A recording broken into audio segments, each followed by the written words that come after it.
এখানে মৌলিক ও যৌগিক সংখ্যা সম্পর্কে বলবো, তারপর পরস্পর মৌলিক সংখ্যা সম্পর্কে বলবো।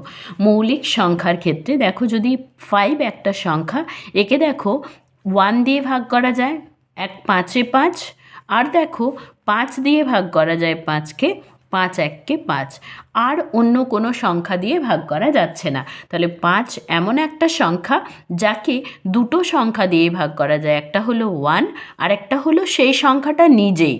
তাহলে সেই সংখ্যা, যে সংখ্যাগুলোকে এক এবং সেই সংখ্যাটা দ্বারাই ভাগ করা যায় আর অন্য কোনো সংখ্যা দিয়ে নিঃশেষে ভাগ করা যায় না, নিঃশেষে মানে ভাগশেষ 0 হয় না, সেই সংখ্যাটাকে বলা হয় মৌলিক সংখ্যা। ডেফিনেশন হিসেবে কিভাবে বলবে দেখো, যেসব পূর্ণ সংখ্যাকে এক ও সেই সংখ্যা ছাড়া অন্য কোনো পূর্ণ সংখ্যা দিয়ে নিঃশেষে ভাগ করা যায় না, সেই সব সংখ্যাকে বলা হবে মৌলিক সংখ্যা। যেমন ধরো 2, 3, 5, 7 এরকম সংখ্যাগুলো। 2 একমাত্র সংখ্যা, জোড় সংখ্যা যেটা মৌলিক। দেখো, 2 ছাড়া আর কোনো জোড় সংখ্যা মৌলিক হবে না, কারণ সেগুলো সবই 2 দিয়ে ভাগ করা যাবে। তাহলে 1 এবং সেই সংখ্যা ছাড়া আরেকটা সংখ্যা পাবো, যেটা হচ্ছে 2। ওকে, নেক্সট আসছে যৌগিক সংখ্যা। যেগুলোই মৌলিক নয় সেগুলোই যৌগিক। মানে কি, 1 এবং সেই সংখ্যা ছাড়া অন্য আরও একটা সংখ্যা পাবো যেটা দিয়ে ভাগ করা যাবে। যেমন ধরো 6, 6কে 1 দিয়ে ভাগ করা যায়, 1 6 6, আবার 6কে 6 দিয়ে ভাগ করা যায়, 6 1 6। আবার দেখো, 2 দিয়ে ভাগ করা যায়, 2 3 6, আবার 3 দিয়েও ভাগ করা যায়, 3 2 6। সুতরাং 6টা হচ্ছে আমাদের যৌগিক সংখ্যা। 1 এবং সেই সংখ্যা ছাড়া আরও দুটো সংখ্যা পেয়েছি যাদেরকে দিয়ে ভাগ করা যাচ্ছে। সেরকম 4, দেখো 4কে 1 4 4, আবার 4 1 4, আবার দেখো 2 2 4।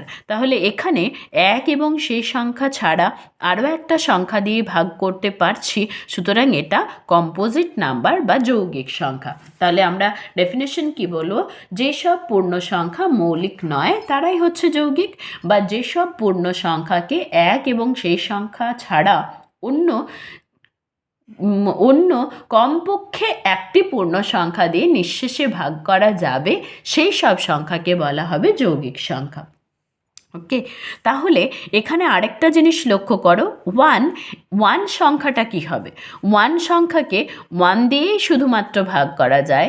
এক্ষেত্রে 1 এবং সেই সংখ্যা মানে 1 নিজেই, তাই না? তাহলে 1 এবং সেই সংখ্যা তো খুঁজে পাচ্ছি না, তাই 1কে মৌলিক এবং যৌগিক কোনো সংখ্যাই নয়, মানে মৌলিক সংখ্যাও নয় আবার যৌগিক সংখ্যাও নয়, এইভাবে ডেসক্রাইব করা হয়। এক মৌলিকও নয় আবার যৌগিকও নয়। এবার পরস্পর মৌলিক সংখ্যার কথা আসি। যেমন ধরো 4 আর 9, এই দুটো সংখ্যা পরস্পর মৌলিক সংখ্যা 2 বা 2-এর বেশি সংখ্যার ক্ষেত্রে অ্যাপ্লিকেবল বা প্রযোজ্য। একটা কোনো পার্টিকুলার সংখ্যার জন্য পরস্পর মৌলিক হয় না, মানে একজনের সাথে আরেকজন পরস্পর হতে হলে মিনিমাম দুটো, কমপক্ষে দুটো সংখ্যা লাগবে।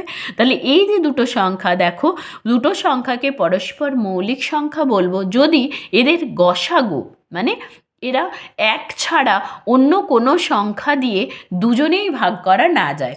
দেখো, একে 1 ছাড়া অন্য কোনো সংখ্যা দিয়ে ভাগ করা যাবে না, সুতরাং 4 আর 9 পরস্পর মৌলিক সংখ্যা। কিন্তু যদি 4 আর 6 বলি, দেখো 2 দিয়ে ভাগ করা যাবে দুটোকেই, 2 2 4, 2 3 6। সুতরাং এই 2 দিয়ে ভাগ করা গেছে মানে 4 আর 6-এর গসাগু হচ্ছে 2, 1 হচ্ছে না, সুতরাং এরা পরস্পর মৌলিক সংখ্যা নয়, মানে 4 আর 6 পরস্পর মৌলিক সংখ্যা নয়।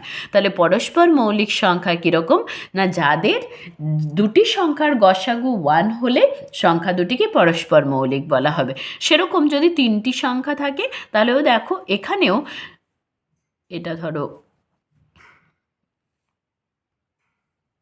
এটা 4 9 49, একে 1 ছাড়া এদের কোনো সাধারণ সংখ্যা থাকছে না যেটাকে ভাগ করা যাচ্ছে, বা গসাগুটা হচ্ছে 1, সেক্ষেত্রে এই 3টে সংখ্যাকে বলা হবে পরস্পর মৌলিক সংখ্যা।